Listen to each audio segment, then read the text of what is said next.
Buenas tardes a todos. Muchas gracias por participar de este encuentro. Estamos en la tercera jornada del curso de Agua y Democracia Ambiental, organizado por la Facultad de Ciencias Jurídicas y Sociales de la Universidad de Mendoza, la Dirección de Investigaciones de la Universidad de Mendoza y la Red Argentina de Capacitación y Fortalecimiento en Gestión Integral de Recursos Hídricos, ARCAPNet.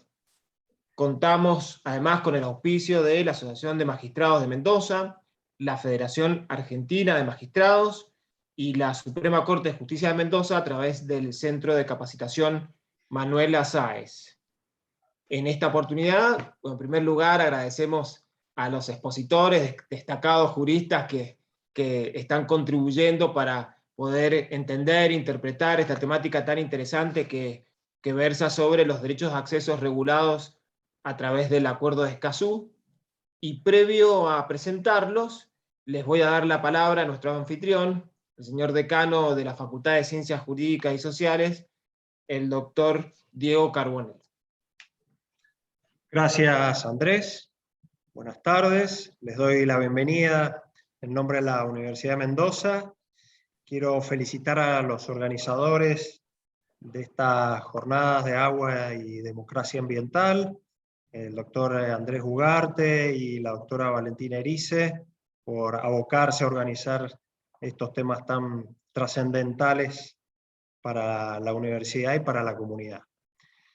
También quiero agradecer a los expositores de hoy. Realmente tenemos un gran placer y un honor de recibir al doctor Gonzalo Soso de la Universidad del Litoral, la querida Universidad del Litoral.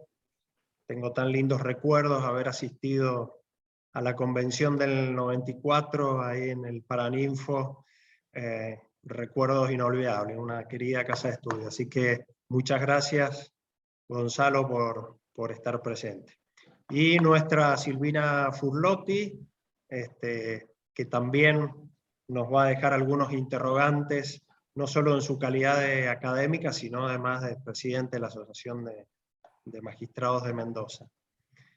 Bueno, como todos en la universidad tenemos una preocupación con esta crisis ambiental. Realmente esta situación de desigualdad, de desequilibrio, esta depredación de los recursos naturales que no hace más que ocasionar desigualdades y profundizar las crisis que vivimos. Realmente creo que el Acuerdo de Escazú ha sido un paso adelante, un paso importante para América Latina y el Caribe, y creo que hoy en Argentina tenemos este nuevo reto que es la implementación y el acceso a la justicia ambiental. Hoy, con estos dos grandes expositores, vamos a tener no solo algunas propuestas y algunas reflexiones, sino también algunos interrogantes para quedarnos pensando y reflexionando cada uno en su ámbito, y bueno, con la intención de hacer un pequeño aporte, aunque sea a los cambios, y a hacer de este lugar, de este planeta, un lugar un poco más digno para ser habitado. Muchas gracias y les cedo la palabra a Andrés para que hagas la presentación formal. Muchas gracias. Muchas gracias, señor decano. Nuevamente agradecemos a los participantes, recordando que también esto va a ser transmitido por el canal de YouTube de la facultad. Y sin más, voy a presentar a nuestros, agradeciendo nuevamente al doctor Soso por participar de esta charla. Realmente nos va a ilustrar muchísimo sobre estos temas. Recientemente ha editado junto a Andrés Napoli y a Michel Prier un libro muy interesante sobre la temática, con el sello de la Universidad del Litoral, que recomendamos a todos que lo lean. Y bueno, hoy, siguiendo la metodología que utiliza el propio Acuerdo de Escazú, en primer lugar hemos analizado el derecho de acceso a la información ambiental, luego con Andrés Napoli y Guillermo Hernández vimos el derecho de acceso a la participación ciudadana en temas ambientales, y hoy nos toca analizar el derecho de acceso a la justicia ambiental. En primer lugar, nos va a exponer el doctor Soso, luego la doctora Furlotti, y a quienes quieran hacer preguntas o consultas, le pedimos que aguarden al final de la charla. Terminaremos a las 17 horas, por tanto tendremos tiempo para evacuar dudas o consultas que se le vayan presentando, o pueden hacerlo a través del chat. Bueno, el currículum del doctor Soso es muy extenso, yo voy a resumirlo notablemente, pero bueno, voy a dar algunos rasgos de su historial. Él es abogado, especialista en Derecho de Daños y doctor en Ciencias Jurídicas y Sociales. Fue becario postdoctoral de CONICET, es director científico del Instituto de Estudios Avanzados del Litoral de la Universidad Nacional del Litoral desde su creación en diciembre de 2017. Es profesor titular por concurso de contratos civiles de la Facultad de Ciencias Jurídicas y Sociales de la Universidad Nacional del Litoral y profesor adjunto por concurso de Derecho de las Obligaciones en la misma casa de estudios. Es profesor a cargo de la materia de Derecho del Consumidor en la Facultad de Ciencias Jurídicas y Sociales de la Universidad del Litoral, director académico y profesor estable de las carreras de doctorado en Derecho, especialización en Derecho de Daños y especialización en Derecho de la Empresa. Bueno, desde 2006 hasta 2013 fue secretario de Ciencia y Técnica de la Facultad de Ciencias Jurídicas. Desde 2014 es vicedecano de la facultad, cargo que dejará en lo próximo. Y es, bueno, autor de numerosísimas publicaciones en la materia, director de programas de investigación, es un jurista muy destacado en la materia, que tenemos que aprovechar y escuchar con mucha atención, porque vale la pena mucho sus reflexiones sobre el tema. Así que, Gonzalo, muchas gracias por estar y te escuchamos.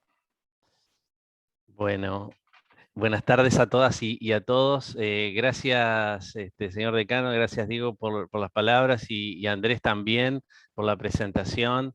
A la querida Silvina también, un gustazo poder compartir el espacio con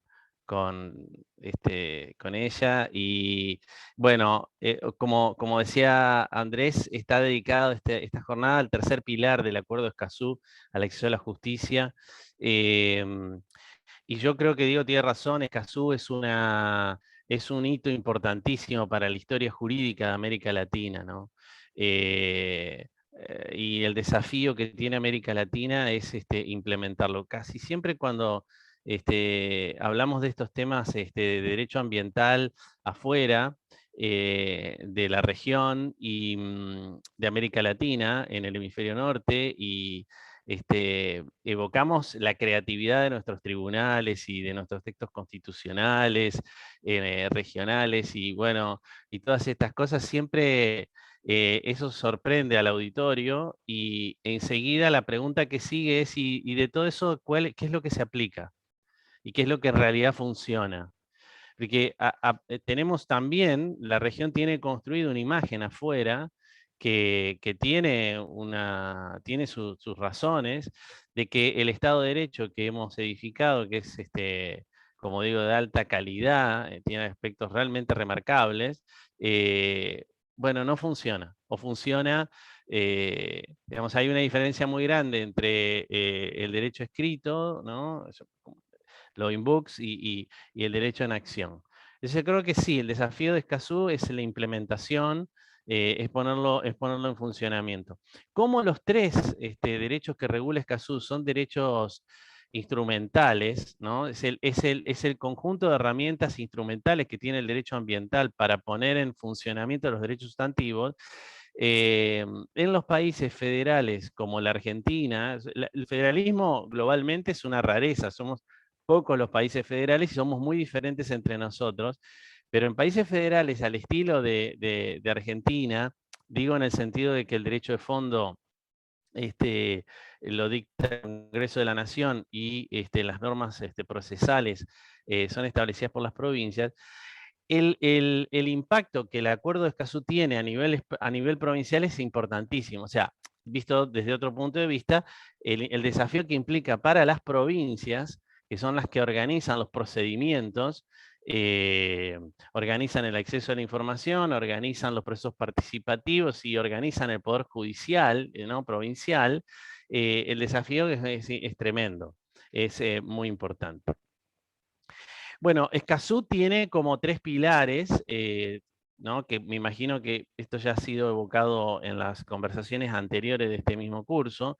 Y el tercer pilar es el pilar de acceso a la justicia. Hay un cierto orden lógico, ¿no? Entre información para poder participar y luego, si algo funciona mal en el acceso a la información, en la participación o en la aplicación de las normas ambientales, queda la vía del acceso a la vía de la justicia, ¿no? Entendida en un sentido amplio como lo voy a mostrar. El derecho ambiental en general, el derecho internacional ambiental y el derecho ambiental argentino, y también ocurre así con el Acuerdo de Escazú, está muy preocupado por el paradigma del acceso, ¿no? El problema del acceso a los derechos no era una preocupación en la primer modernidad porque, bueno, sin querer dar una clase de historia del derecho, pero en la primer modernidad el derecho moderno pensó que el hombre libre, con el ejercicio de su libertad, iba a poder acceder a los derechos. O sea que en realidad la condición de base que había que proporcionarle a las personas para poder acceder a los derechos era simplemente poder ejercer sus actividades libremente, ¿no? Y poder desarrollar sus potencialidades libremente.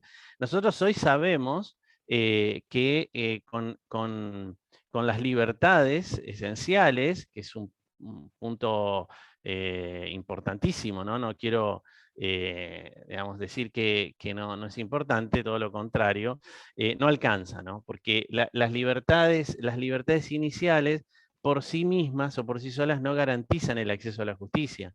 Hay una serie de factores y condiciones que de alguna manera limitan o impiden el acceso a la justicia. La primera condición son el conjunto de condiciones estructurales, sociales estructurales, que dificultan a ciertos colectivos sociales acceder a la justicia. Esto Escazú lo tiene en cuenta. Claramente, después miren el artículo 8.5, ¿no? Grupos que tienen una condición de vulnerabilidad específica derivada de su situación. Ahí Escazú pone el acento y hace intenta marcar la necesidad de que haya un tratamiento diferenciado. Pero también en los temas ambientales hay otras razones que dificultan el acceso. La primera cuestión que dificulta el acceso no solo a la justicia, no estoy hablando, sino a los bienes ambientales en general, es la rarefacción de los recursos naturales. Es un proceso de venir cada vez más escasos los recursos por el problema de la sobreexplotación, ¿no? Y bueno, por otras razones, es más la demanda de recursos que la oferta de recursos. Esto es así en distintos temas. Un buen ejemplo son los critical raw materials, o sea, todos los metales y materias primas que son consideradas críticas para la transición energética, ¿no? Tierras raras, tungsteno, coltán, ¿no? O todos esos critical raw materials, si ustedes investigan sobre esto un poquito en internet, van a ver que existen estrategias de los distintos países y regiones para asegurarse el aprovisionamiento de estos materiales, porque de esto depende la tecnología que va a permitir la transición ecológica. Y después hay un tercer factor que dificulta el acceso a los bienes ambientales, que este es más político, que es el enclosure, o sea, el encerramiento de los bienes ambientales, o conocido también como privatización de los bienes ambientales, que no es la privatización solamente la que nosotros imaginamos o pensamos inmediatamente a partir de un concesionamiento o una venta que hace el Estado. Estamos diciendo que estamos usando el término privatización en el sentido de otorgar derechos a particulares que le permiten disfrutar de manera exclusiva y excluyente de esos bienes y hacer pagar derechos de peaje que son derechos de acceso a los demás que quieran acceder a ese tipo de bienes. De la combinación de todos estos fenómenos, condiciones sociales desaventajadas, la rarefacción de los recursos naturales, el problema de el avance, ¿no?, del encerramiento o la privatización de los recursos naturales, ese conjunto de problemas ha terminado haciendo que el problema del acceso sea un problema central, y esto es así en el campo ambiental también. Y bueno, nada. Entre los obstáculos, las barreras que hay al acceso a la justicia en materia ambiental, hay como dos órdenes de barreras que han sido particularmente identificadas. El primer orden de barreras tiene que ver con el diseño de los poderes judiciales. Diseño de los poderes judiciales. ¿Qué quiere decir eso? Bueno, varias cosas, pero tiene que ver con cómo están organizados los tribunales, tiene que ver con cómo están organizadas las pruebas periciales, tiene que ver con todos esos aspectos que dificultan el acceso a la justicia. El segundo orden de barreras son los procedimientos. Los procedimientos, y ahí es un poco más, procedimientos administrativos y procedimientos judiciales, ¿no? Pero yo diría que hay, y eso subyace en el Acuerdo de Escazú, existen ese doble orden de barreras vinculadas a cómo está organizado institucionalmente la administración de la justicia, y la otra barrera, cómo están organizados los procedimientos, ¿no es cierto? Que tanto en el campo del Poder Judicial como en el campo administrativo. Bueno, ¿cómo organiza Escazú el problema del acceso a la justicia? Bueno, este tercer pilar del tríptico de instrumentos que regula el acceso que regula el Acuerdo de Escazú, que es el acceso a la justicia, está tratado en el artículo 8 del acuerdo, el que voy a tratar de analizar brevemente. El artículo 8.1 lo que hace es establecer la obligación general, ¿cierto? En materia de acceso a la justicia que asumen los estados partes. Deben garantizar el derecho a acceder a la justicia en asuntos ambientales de acuerdo con las garantías del debido proceso. Es una declaración general, pero lo importante que tiene es que, visto más desde la perspectiva del derecho internacional, es que se trata de una obligación sustantiva y que tiene un contenido específico. De manera que esto bueno, por ahí cuando uno viene siguiendo estos temas en el campo internacional, los temas ambientales, vemos la dificultad que tiene el multilateralismo para llegar a acuerdos vinculantes con contenido sustancial. O sea, por eso es que es un mérito tener una declaración general como la del artículo 8.1, que establece una obligación concreta fijándole un estándar concreto a los estados. Eso no es menor en el contexto, ¿no es cierto? Por ejemplo, si vos mirás la cumbre de Río +20, ¿cierto? En Río 2012. El documento final se llama The Future We Want. Un gran profesor, que es Michel Prier, dice, bueno, hizo este trabajo, dice, ¿cuál es el verbo más citado en The Future We Want? El verbo más citado en The Future We Want es we reaffirm.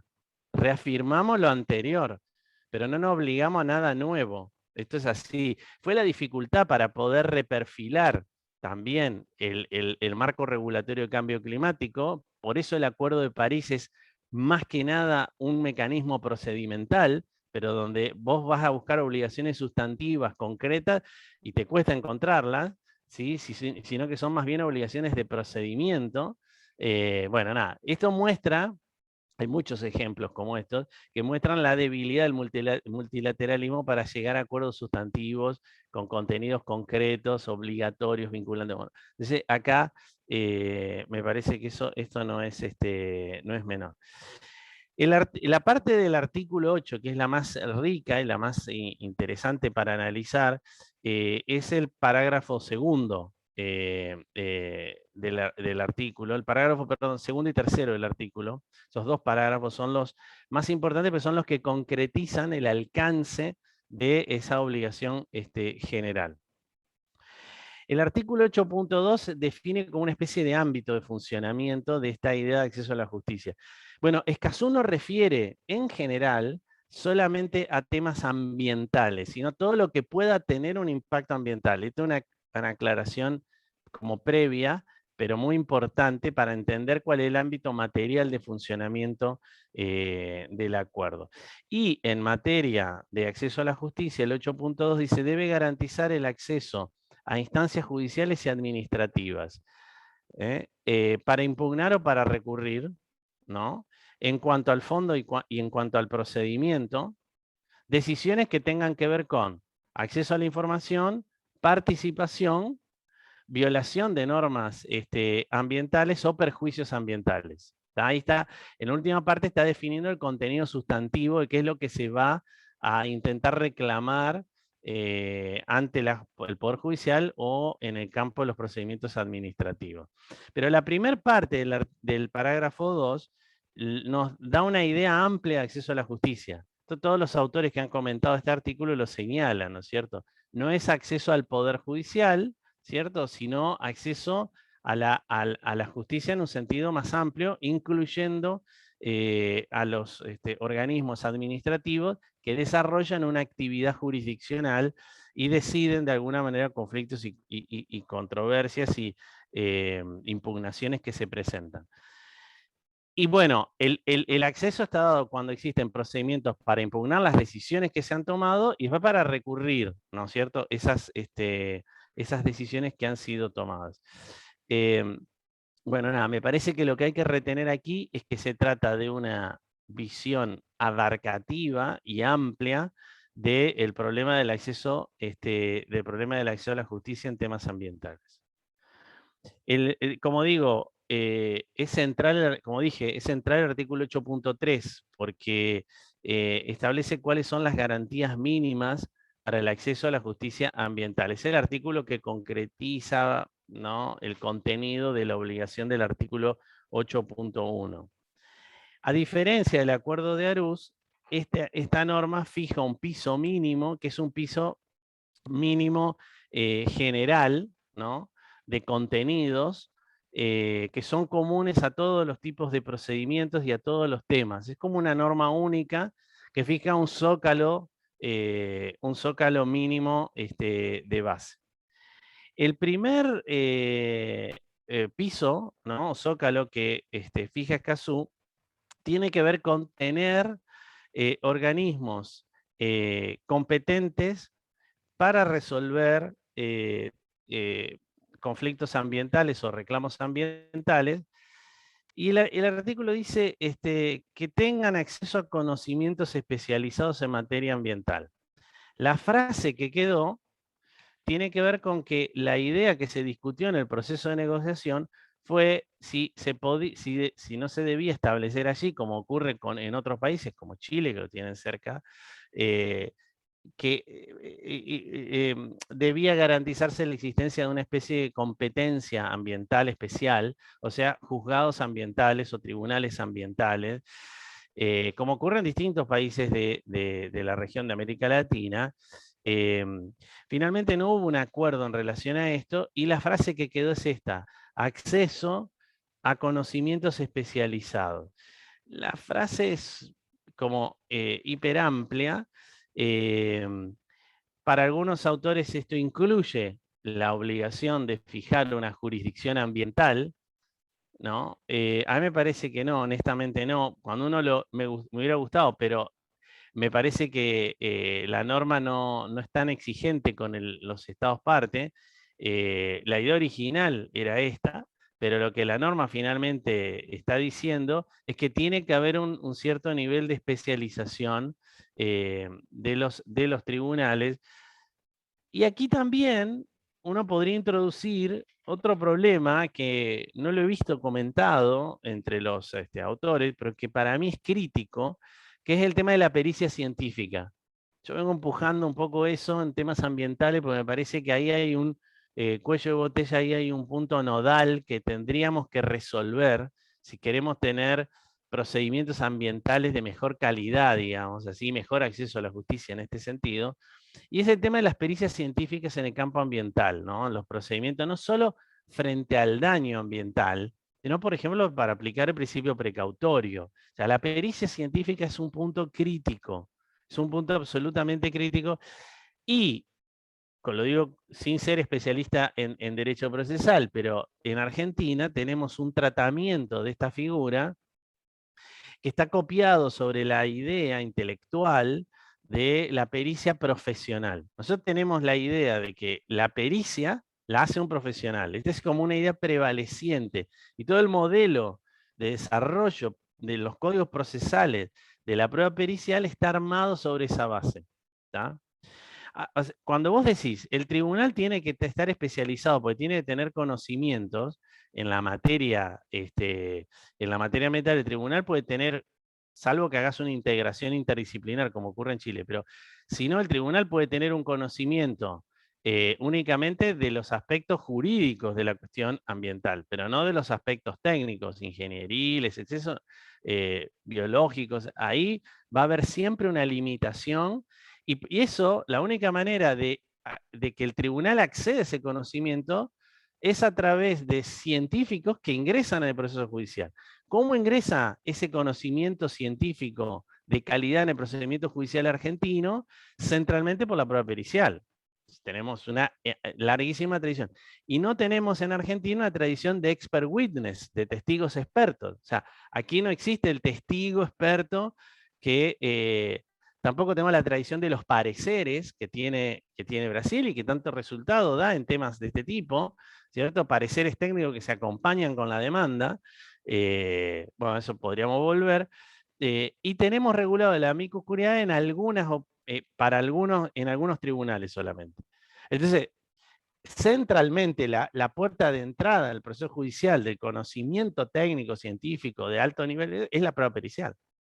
Por lo que dije, porque expert witness no existe en Argentina, porque amicus curiae es en algunos tribunales, y porque la idea de que presenten los actores y demandados pareceres técnicos no funciona en Argentina, no está prevista en Argentina, hasta donde yo sé. Entonces, bueno, digo, todo eso hace que en definitiva la clave del acceso al tribunal, al conocimiento científico no jurídico en temas ambientales sea la prueba pericial.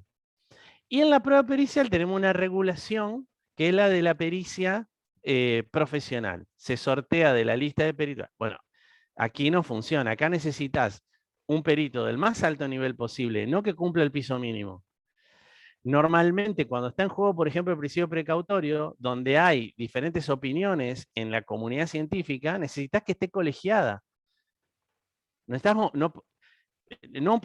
Santa Fe, que tiene un código procesal de hace un montón de años, civil y comercial, el código dice, por regla la pericia es colegiada, pero en la práctica la pericia es siempre unipersonal.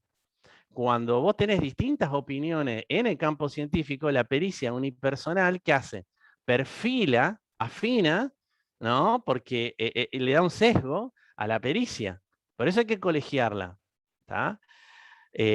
Bueno, nada, y después hay otros problemas, por ejemplo, comunidades científicas pequeñas, ¿no? Donde los vínculos de la comunidad científica con el sector productivo es pasado, presente y futuro siempre bastante intenso, y donde no encontrás expertos independientes.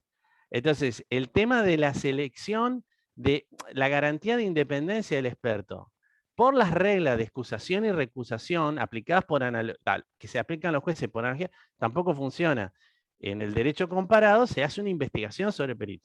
Se hace una investigación, es una especie de auditoría de su historia, para poder decir, bueno, no, esta persona es independiente. ¿Tá? Entonces, bueno, nada, digo, todo ese problema de la pericia científica, ¿no? Los tribunales tienen que tener acceso a conocimiento especializado. Hasta acá la discusión viene centrada en si el tribunal tiene que ser un tribunal ambiental. Pero ojo que eso garantizaría el acceso a un conocimiento especializado en derecho ambiental.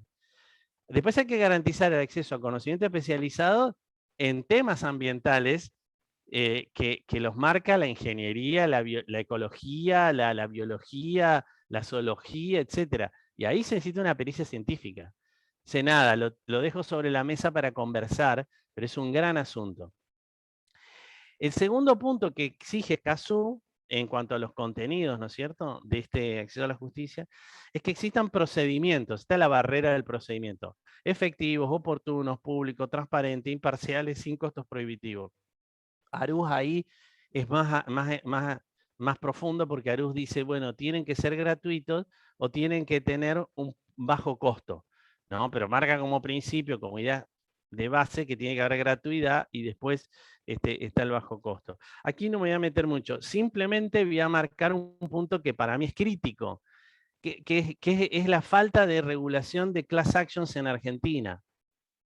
Esto cambia provincia por provincia. No puedo hablar en general porque las provincias, algunas de las provincias patagónicas, bueno, distintas provincias han cambiado sus códigos procesales y han introducido la cuestión de la acción de clase.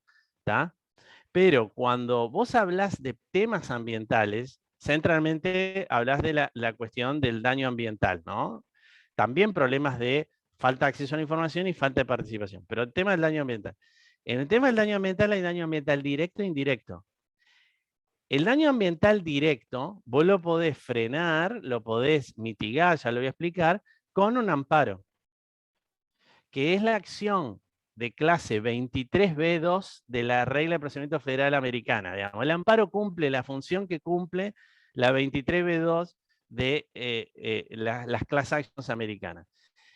Pero el daño ambiental indirecto, el que sufren las familias, las comunidades, las personas, por ricochet, o sea, por el rebote, ¿no?, del daño ambiental en su salud, ese no tiene procedimiento en la Argentina. En términos generales, no tiene procedimiento. Entonces, acá es como que tenemos, viste, una doble velocidad. Tenemos una maravilla que tiene América Latina, que es el amparo, una maravilla que tiene.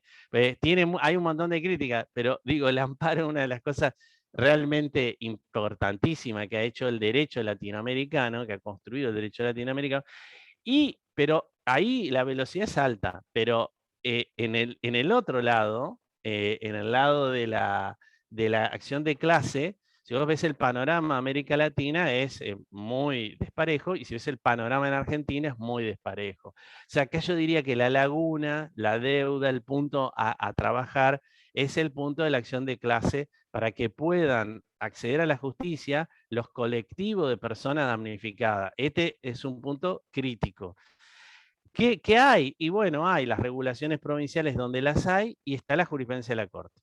El principal motor de class actions en Argentina es la Corte Suprema de Justicia de la Nación, que ha ido formulando una doctrina muy robusta y ha bajado cantidad de estándares que pueden ser utilizados por los poderes judiciales provinciales y demás. Bueno, sobre ese tema podemos volver, pero ahí en el punto 8.3, parágrafo 3.2, hay un punto crítico que es la regulación de la class action, ¿no?, en Argentina. El tercer estándar que fija o exigencia que establece Escazú es el de una legitimación activa amplia. Aquí también América Latina en general y Argentina en particular, yo diría ningún problema, porque tenemos una legitimación activa en el artículo 43 de la Constitución Nacional, amplia, híbrida, o sea, público-privada, muy amplia, que después ha sido como engrosada por la Ley General del Ambiente a regular el amparo colectivo porque ha incluido al MP no penal. Entonces tenés los afectados, las organizaciones no gubernamentales, los defensores del pueblo, el MP no penal. Una legitimación activa suficientemente amplia. Complementado con el desarrollo de la Corte Suprema de Justicia de la Nación a partir de la idea de los DIC, de los derechos de incidencia colectiva. La Corte ha tomado ese concepto DICs, ¿no?, derechos de incidencia colectiva, y lo ha desplegado, ha marcado las subcategorías. Bueno, no voy a volver sobre esto, pero estos señalamientos en la jurisprudencia de la Corte, ¿no?, en Mendoza, Alavi, Asociación Bengalensis, Mujeres por la Vida, Rinaldi, PADEC, La Meridional, qué sé yo, es una ristra de fallos importantísimo. Entonces esa doctrina de la Corte ha ido construyendo una cartografía de los derechos supraindividuales y transindividuales, de los intereses supraindividuales y transindividuales. Entonces, una legitimación amplia y una buena teoría de los derechos supra y transindividuales en Argentina no parecería que esto fuera un problema, ¿no? Pero bueno, podemos volver sobre eso. El cuarto estándar es muy importante, es la posibilidad de disponer medidas cautelares con fines preventivos. Acá me encanta, Escazú acá está muy buena esta regla porque hace referencia a la prevención en sentido amplio, o sea, a todas las aristas de la prevención, es decir, que incluye la prevención perfecta e imperfecta. ¿Viste? Vos podés hacer prevención de un daño que comenzó y lo que haces es evitar que continúe. Eso se llama prevención imperfecta, porque no lo evitaste, pero evitaste que se agrave o se profundice. Eso en Escazú está previsto, ¿está? Cuando dice hacer cesar esta norma. Y también cuando dice prevenir, en general, está incluyendo también la prevención perfecta, o sea, evitar que el daño se desarrolle. Esta regla, para mí hoy, acá lo que dice Escazú es que el tribunal debería poder disponer medidas cautelares, ¿no? Bueno, la idea de medidas cautelares también en el derecho procesal argentino hoy tiene, digamos, en su acepción más amplia, tiene cantidad de aristas, ¿no? No voy a entrar en ese punto. Me parece que la oferta interna, digamos, que hay de medidas cautelares y provisionales en el derecho argentino es suficientemente amplia para satisfacer este estándar de Escazú, y creo que el CCC, el Código Civil y Comercial de la Nación, le da a esto también un empujón más importante, ¿no? Cuando regula la función preventiva. A mí hay un punto que me hace ruido, que es que Escazú limita la prevención a la vía procesal de las medidas cautelares. No es la única, por ejemplo, nosotros podemos hacer prevención con el amparo. O sea, no, la vía no es la de la prevención procesal solamente. Se puede hacer tutela inhibitoria. Esto Lorenzetti, me acuerdo, Ricardo Lorenzetti, en el libro de las normas fundamentales de derecho privado, tiene todo un capítulo sobre eso, las distintas fuentes de la tutela inhibitoria. Digamos.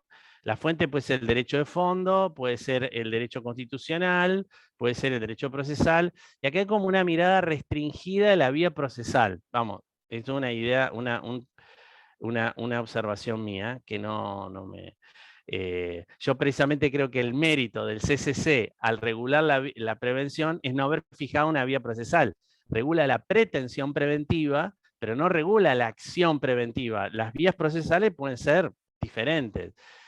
Bueno, me gusta más esta idea de regular la sustancia de la pretensión preventiva y dejar un haz de vías procesales más amplio.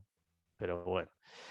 Y creo que cuando refiere a las cautelares no remueve el obstáculo de la contracautela, que está exigido en el 32 de la LGA. O sea, cuidado ahí porque, digamos, si son solo las cautelares, está la contracautela y, bueno, nada, está este tema de que pueda actuar como un obstáculo. No vaya a ser que termine siendo la contracautela el obstáculo para las medidas que canalizan la prevención del daño.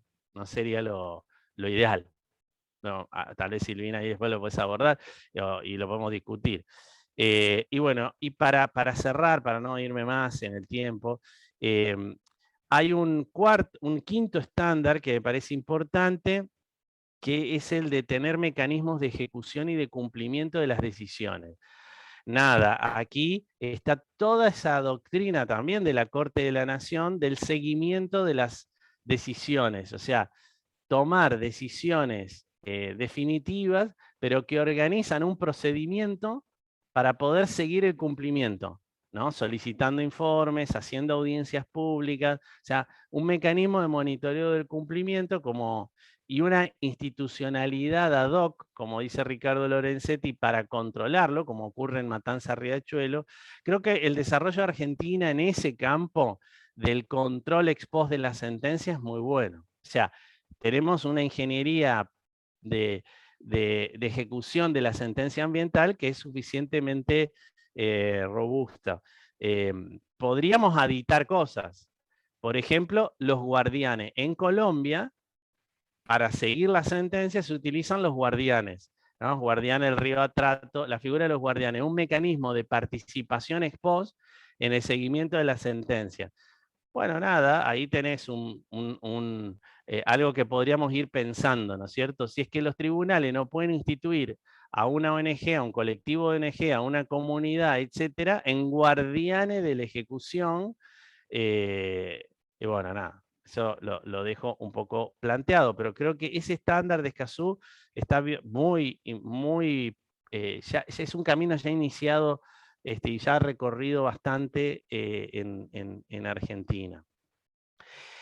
Después el último estándar que voy a tratar, o los últimos son de facilitar la producción de pruebas del daño ambiental y generar inversión de la carga de la prueba o aplicar la teoría de las cargas probatorias dinámicas. Bueno, nada, ahí también tenemos una tradición cultural muy fuerte en inversión de la carga de la prueba ni en la aplicación de las cargas probatorias dinámicas.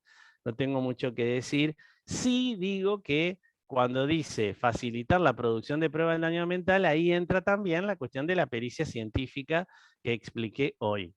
No tenemos una buena regulación de la pericia científica. Eso, para agregar algo a lo que ya dije, por ejemplo, no tenemos reglas de escritura de las pericias, no hay gramática de la pericia. Acá el perito define cómo escribir la pericia. Y no hay reglas. Por ejemplo, no hay las reglas de escritura de un paper científico, no se trasladan.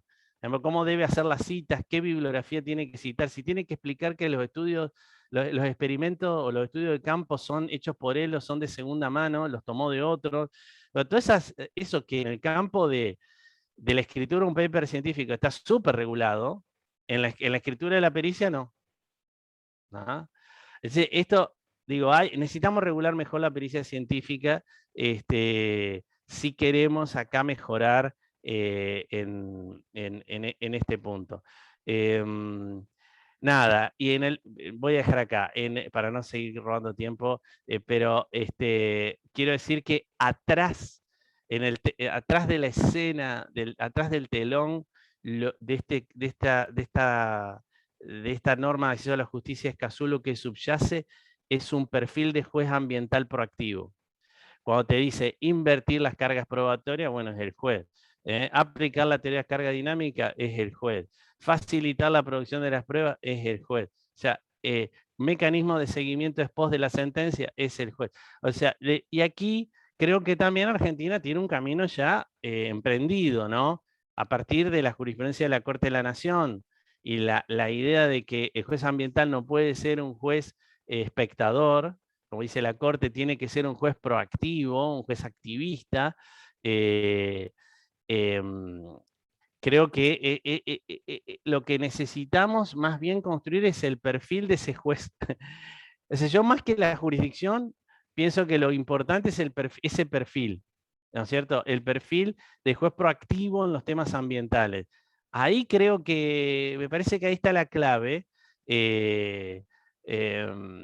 Creo que, por eso digo, mucho de lo que figura entre los estándares de Escazú en realidad depende también de una mentalidad de gestión y de gerenciamiento del proceso que sea proactiva y que le permita, ¿no?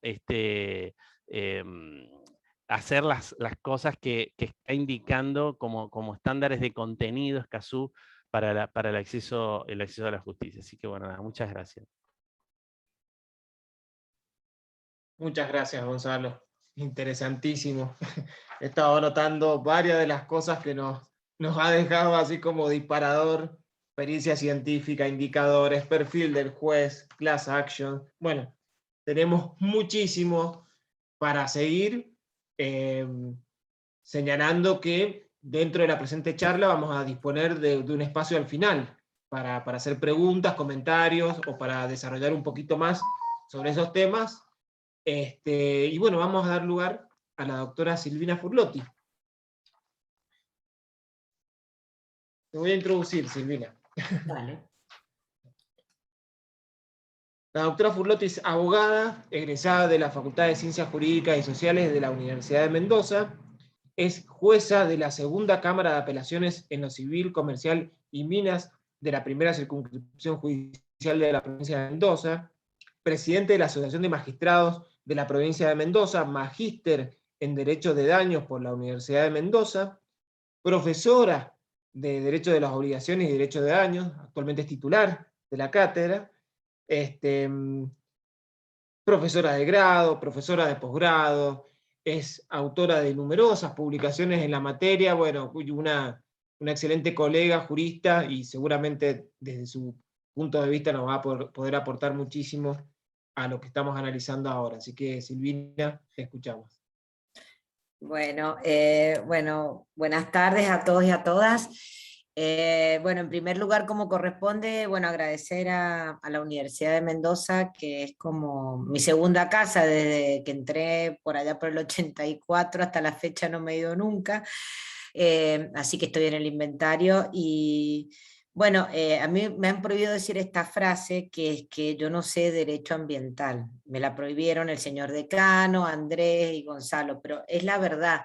Yo vengo del derecho de daño, el derecho de las obligaciones, pero como ustedes saben, esta facultad tiene una larga trayectoria en materia de defensa del medio ambiente, con esa cátedra tan linda que empezó con la creación misma de la facultad, que fue la cátedra de Derecho de Aguas, de Derecho Minero, esa cosa tan original y tan, que bueno, que nos costó bastante rendir a todos, pero siempre se habló y siempre fue un tema pendiente, y tuvimos también grandes profesores como Miguel Matus Escorihuela, bueno, Caquín López, Mariano Ramírez, que nos metieron esta cosita del ambiente a todos los egresados y egresadas de la U Mendoza.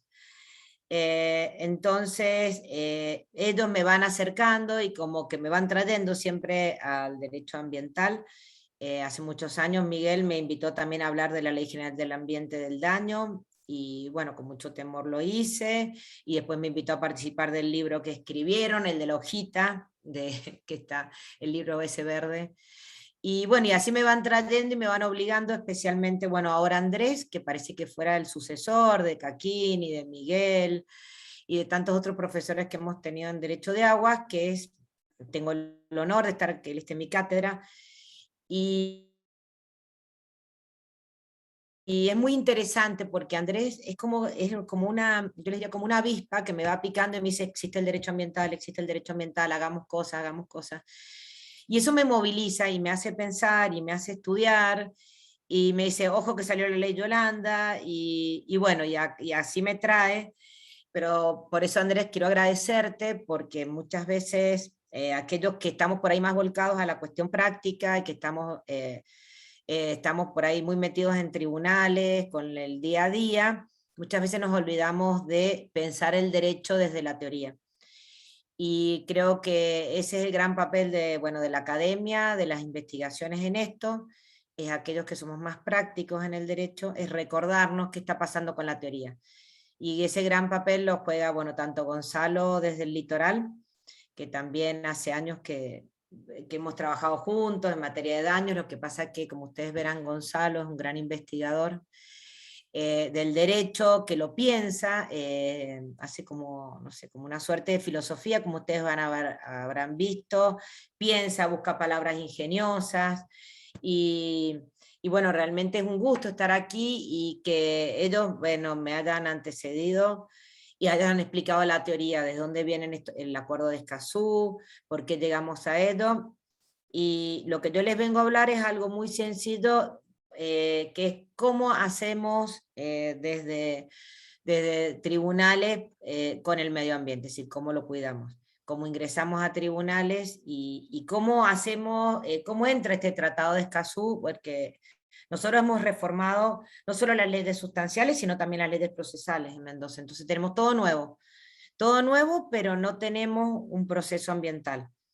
Entonces, hay que ver cómo vamos a ir conjugando todas estas normas. Y bueno, y ahí está mi rol y mi invitación, así que bueno, vuelvo a contarles que no vengo del derecho ambiental, pero sí me preocupa mucho,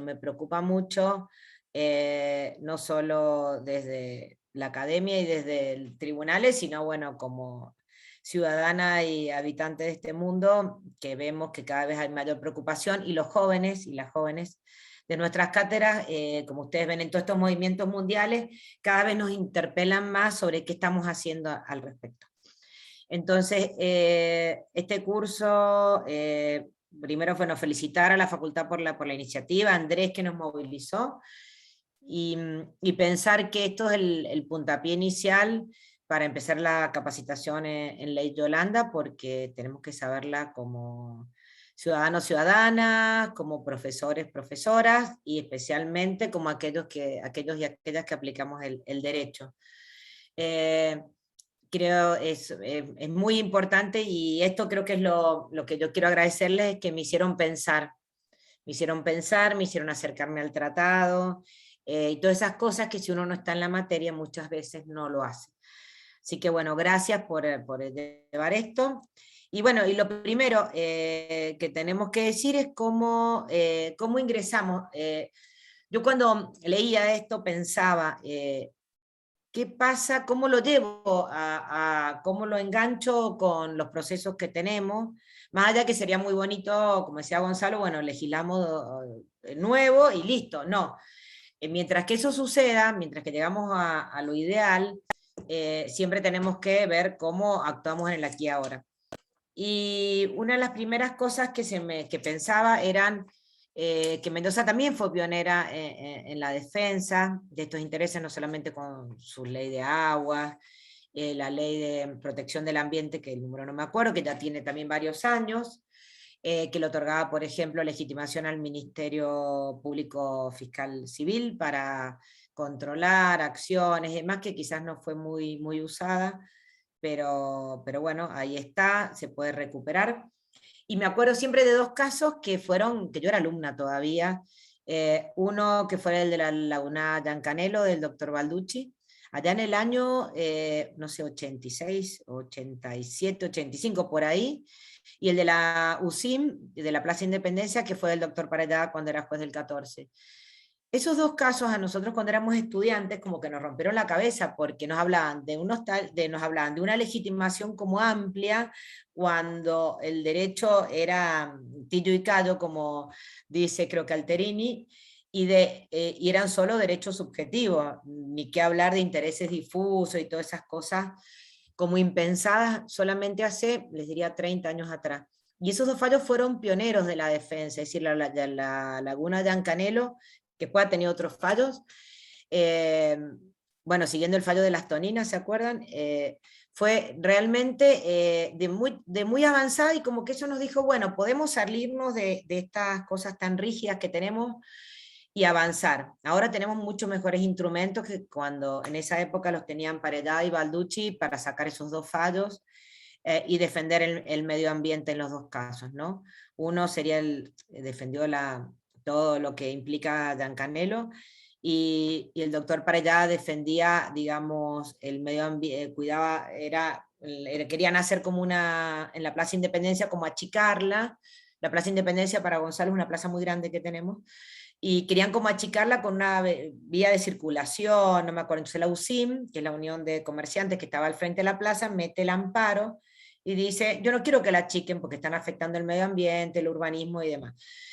Entonces, bueno, ahí el doctor Paredá sacó esta resolución, reconociéndole interés a la UCIM en plantearlo, y era la Unión de Empleados de Comercio, que no tenía en realidad nada que ver con el ambiente, pero bueno, lo planteó, y ahí empezamos con esta tradición. O sea, como decía Gonzalo, lo primero que va a mirar un abogado cuando tiene que mirar esto va a ser la legitimación, y en Mendoza tenemos tradición de legitimaciones amplias. Cada vez se mira menos el problema de la legitimación, eso también hay que decirlo, sobre todo en nuestros intereses, ya sean derechos colectivos o intereses de incidencia colectiva, se miran menos. Así que creo que el tratado en este sentido, el acuerdo viene a reforzar lo que dice el Código Civil y Comercial en materia de daño, porque acá tenemos que recordar que, bueno, nos viene muy bien el nuevo concepto de daño, no porque en el ambiente se prefiera reparar los daños, porque ese es el fracaso, creo que, del derecho ambiental, cuando uno tiene que llegar a la reparación. La idea, como bien dijo Gonzalo, es trabajar sobre prevención y precaución y tratar de evitar que el daño acaezca, y si acaeció, tratar de mitigarlo o que cese, etcétera, etcétera. Ahí es donde se trabaja fuertemente. Y en la prevención, para poder prevenir o precaucionar, creo, no sé si se dice así, necesitamos tener un concepto de daño más amplio, obviamente, del que tenía el Código Civil. Y para esto el 1737, sobre todo el 1737, nos da esta apertura cuando habla que el daño va a lesionar derechos subjetivos o intereses, digamos, reconocidos por el ordenamiento jurídico, siempre que obviamente sean lícitos. Entonces, esto nos abre tanto para la función preventiva o precautoria, nos abre enormemente en aquello que podemos pedir ante los tribunales. Entonces ese sería el primer punto de partida, ver la legitimación, la tendríamos todas, instituciones públicas, privadas, es decir, siempre y cuando podamos demostrar algún interés, y con el medio ambiente es fácil, creo, demostrar este interés. Después, ¿cuál es el problema? Que también el acuerdo lo trata muy bien, que eso a mí también me gustó mucho, que es que muchas veces estos intereses afectados son de comunidades que no somos nosotros, no es la UCIN de la Plaza Independencia, sino que son las comunidades de los pueblos originarios. Yo acá en Mendoza pensaba en los puesteros. Esto, bueno, les cuento un poquito de un caso, pero como todavía no lo hemos resuelto, no les puedo contar mucho, pero sí porque dejamos sin efecto el llamamiento. Un caso que teníamos aparentemente simple, de unas cabras que se habían muerto. Entonces el dueño de las cabras, que era un puestero de una zona de Tunuyán, cerca del río Tunuyán, ahí cerca de Campo Los Andes, bueno, se habían muerto. ¿Por qué? Porque se habían metido a comer una semilla de papa de una de estas personas, de estos explotadores de esa zona, que tenían un agroquímico que parece que no era muy bueno, y se murieron todas las cabras. Entonces, bueno, viene el juicio en apelación, porque viene la demanda rechazada, porque dicen que el dueño de las cabras no las cuidó, no evitó que entraran a ese lote donde estaban las semillas.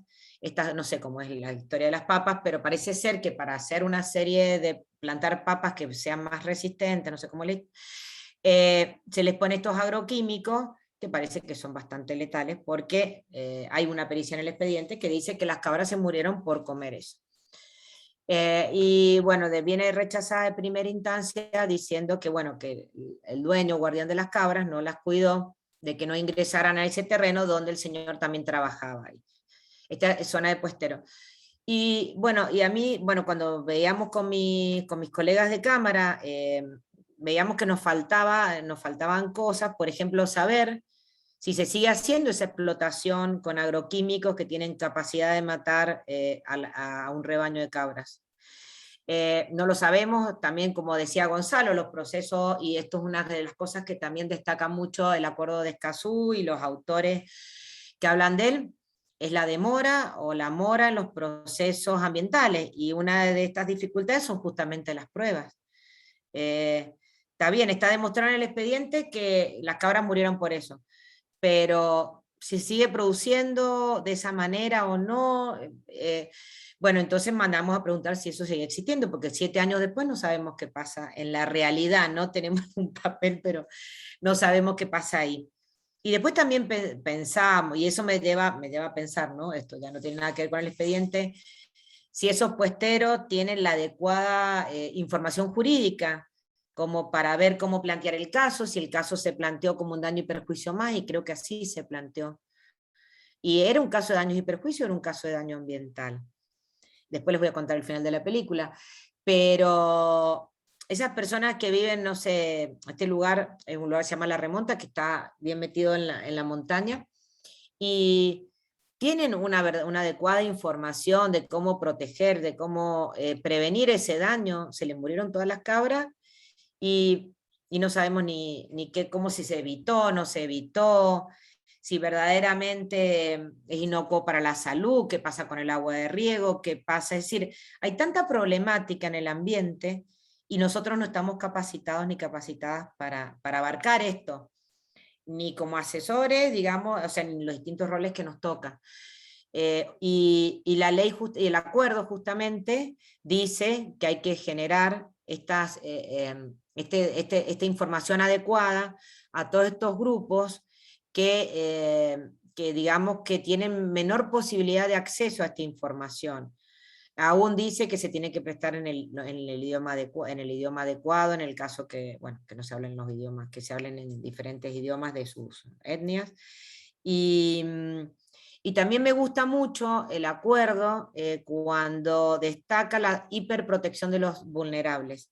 Los vulnerables creo que son los grandes protagonistas del siglo XXI, no solamente en el ambiente, sino también, por ejemplo, en materia de consumo, como lo hemos visto el año pasado a través de diferentes resoluciones que fue sacando el gobierno nacional, de protección a los hipervulnerables en el consumo, este año sacado para niños, niñas y adolescentes, es decir, y este acuerdo nos incorpora la protección a los hipervulnerables en el medio ambiente.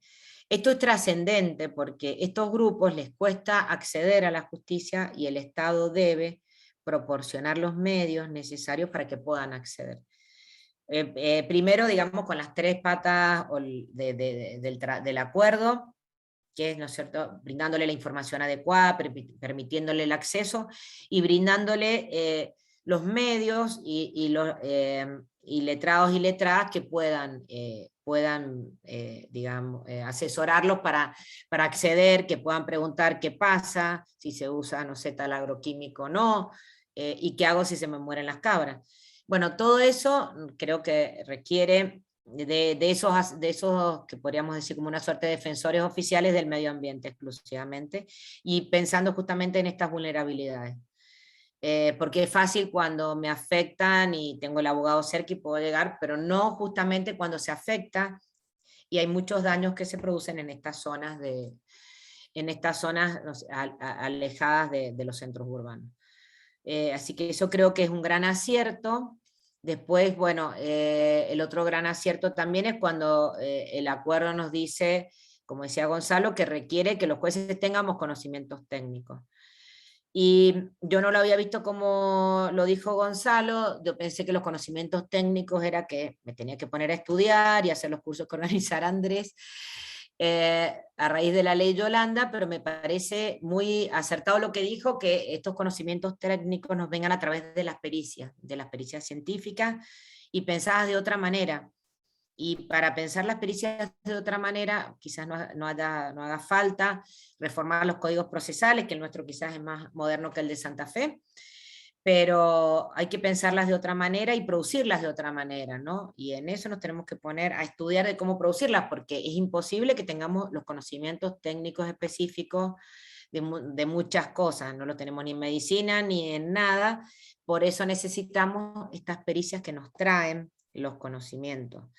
Me gustó mucho todo eso, quizás en otra oportunidad podemos abundar sobre el tema de cómo hacer estas pericias, qué requerimientos técnicos, cómo incorporar toda esta prueba al proceso me parece como clave. Bueno, también nosotros, bueno, al no tenemos en el código también los amigos del tribunal, que se pueden utilizar para esto, algunas veces se han utilizado. Y bueno, como decíamos al principio, entonces uno puede ingresar al proceso, tanto por, esto también lo destaca muy bien Gonzalo, que tenemos infinitas vías para entrar al proceso, ¿no? Es como que en eso yo no me siento débil, digamos, como ciudadana, porque tenemos esta legitimación amplia, que es valiosísima, y la tenemos hace 1000 años, la legitimación amplia, así de Constitución del 94, yo ya les contaba fallos de cuando éramos estudiantes, o sea que ahí no hay problema. Creo que la magistratura está habilitada para detectar estas legitimaciones amplias y trabajar con ellas. En materia de acciones creo que pasa lo mismo. La protección, no importa que venga por amparo, por autosatisfactiva, por proceso de daño, más corto, más largo, por una medida cautelar. Creo que esto está también bastante bien tratado, tanto en doctrina como en jurisprudencia, que ese acceso está garantizado. Quizás lo que tenemos que afilar que sea rápido, más rápido todavía. Nosotros con la reforma, con el Código Civil y Comercial, con los artículos que incorporan la función preventiva 1007, creo que 10, 11, 12, 13 o por ahí, en combinación con el artículo 3 del Código Procesal Civil y Comercial de la provincia, que trata de alguna manera de traer la función preventiva al Código Procesal Civil y regularla, más las medidas cautelares que tenemos, que ahora se ha regulado también la cautelar innovativa. Y creo que tenemos también suficientes herramientas para poder prevenir satisfactoriamente el daño. Y tenemos muchos ingresos al proceso. Más rápido o menos rápido, y aún el juez podrá ver también qué camino hay que darle, porque a veces uno cree que por tomar un proceso rápido como el amparo, vamos a ir más rápido. En definitiva no vamos a ir más rápido porque no tenemos la amplitud de prueba necesaria. Entonces por ahí el juez debería tener esas facultades como para poder organizar el proceso. ¿Qué problemas veo acá al inicio? Primero, la gratuidad del proceso. Los procesos ambientales creo que deben ser gratuitos. Siempre quedó, no sé si en esto Gonzalo coincidís, pero me parece que yo lo veía que como es un derecho protectorio también, como a la manera del consumo, el proceso judicial debería ser similar al proceso de consumo que hemos regulado en la provincia, con sus defectos, con sus virtudes, pero es un proceso donde está establecida la gratuidad. Y también esa gratuidad no solamente implica la gratuidad para llegar, porque los procesos ambientales generalmente son procesos caros, costosos, y el acuerdo también nos dice, ojo, que los procesos no pueden ser tan caros, estos procesos tienen que ser, no me acuerdo cuál es la expresión que usa el acuerdo, pero nos dice, ojo con los costos de estos procesos. Y bueno, y obviamente acá hay que reforzar el principio de la derrota, que el que pierde paga, porque es muy caro esto, que el infractor debe pagar. Y también acá tenemos que tener claro las dificultades que llevan muchas veces no solamente a las personas individuales, sino también muchas veces a las organizaciones a iniciar acciones en materia de consumo, de ambiente, porque no es fácil esto, no es fácil. Muchas veces los particulares pueden sospechar que pasa algo, pero no es tan claro porque no tienen los medios económicos para muchas veces hacer pruebas antes. Me parece que no hay que tenerle miedo a regular un proceso en materia ambiental similar al proceso de consumo que hemos regulado. Cuando empezamos a regular el proceso de consumo, todos se agarraban la cabeza con la gratuidad, que iban a venir catarata de demanda del consumo, que iba a ser la fiesta del consumo. Indudablemente creció la demanda por el consumo porque es más fácil llegar, pero tampoco se ha prestado, creo, a que se demande por todo y demás. Ahí en materia también, y acá esto viene con relación a las costas, creo que las costas solamente es similar a las costas como la hemos puesto en consumo, habría que ponerlas solamente cuando haya, digamos, un notorio desconocimiento del derecho en el inicio de la demanda y demás, o digamos una suerte de aventura judicial. Pero si no, si ha habido razonabilidad para litigar o para tratar de proteger el medio ambiente, no habría que poner, creo que las costas deberían ser por su orden. O al infractor, porque que fue quien a veces puede ocasionar, puede dar motivo a los procesos. Eso, bueno, con respecto a lo que me parece más... y también, bueno, tener también más ingenio a veces para saber a qué organismos recurrir, para pedir informes, y todas esas cuestiones. El otro problema grave que yo veo en materia de consumo es que cuando se saca la función precautoria, del código y la función precautoria, cuando se saca las sanciones pecuniarias y sucesivas del código, es como que es imposible tener, no tenemos tampoco tantas herramientas como para castigar, digamos, y prevenir de esta manera, ¿no? Porque no es el castigo por el castigo mismo, sino que es el castigo para prevenir aquellos que dañan al medio ambiente. Entonces eso también creo que es una deuda pendiente, no solo de las normas procesales, sino de las sustanciales, que vengan los daños punitivos al medio ambiente, como es en materia de consumo. En materia de consumo creo que ha funcionado bastante bien, más allá de todas las críticas que se le pueda hacer, como una forma también de prevenir el daño, ¿no? O sea, no solamente castigamos, sino que prevenimos. Y el pedido de daños punitivos en la provincia, según la jurisprudencia de la Corte, no lleva directamente costas, o sea que sin costas, o sea que se puede pedir y el juzgado va a ver si lo concede o no. Creo que esos son, al inicio, son los temas más importantes, creo que más interesantes que nos puede dejar el tratado. También, como decía Gonzalo, el acuerdo marca muy bien que esta protección del artículo 8 es tanto para lo administrativo como para lo judicial. O sea que si estamos en un procedimiento administrativo, también hay que pensarla con estas reglas del artículo 8 y la amplia vía recursiva. En materia, creo que podríamos quizás adaptar nuestro proceso de consumo, intertanto haya alguna regla al proceso del ambiente. En el proceso de consumo tenemos también incorporadas a nivel procesal el deber de colaboración. Hicimos una norma muy similar al artículo 53 de la 24.240. Esa norma no se sabe bien si invierte la carga de la prueba o es un deber de colaboración procesal, pero ya sea el nombre que le pongamos, la idea muy importante que siempre vamos a ver que aquel que, normalmente en estas cuestiones del medio ambiente, al igual que el proveedor, es decir, el dañador o aquel que podamos ver que puede causar estos, o el que contamina, sí, generalmente está en mejores condiciones de demostrar que él ha actuado correctamente y que no ha cometido ese daño, porque es muy difícil.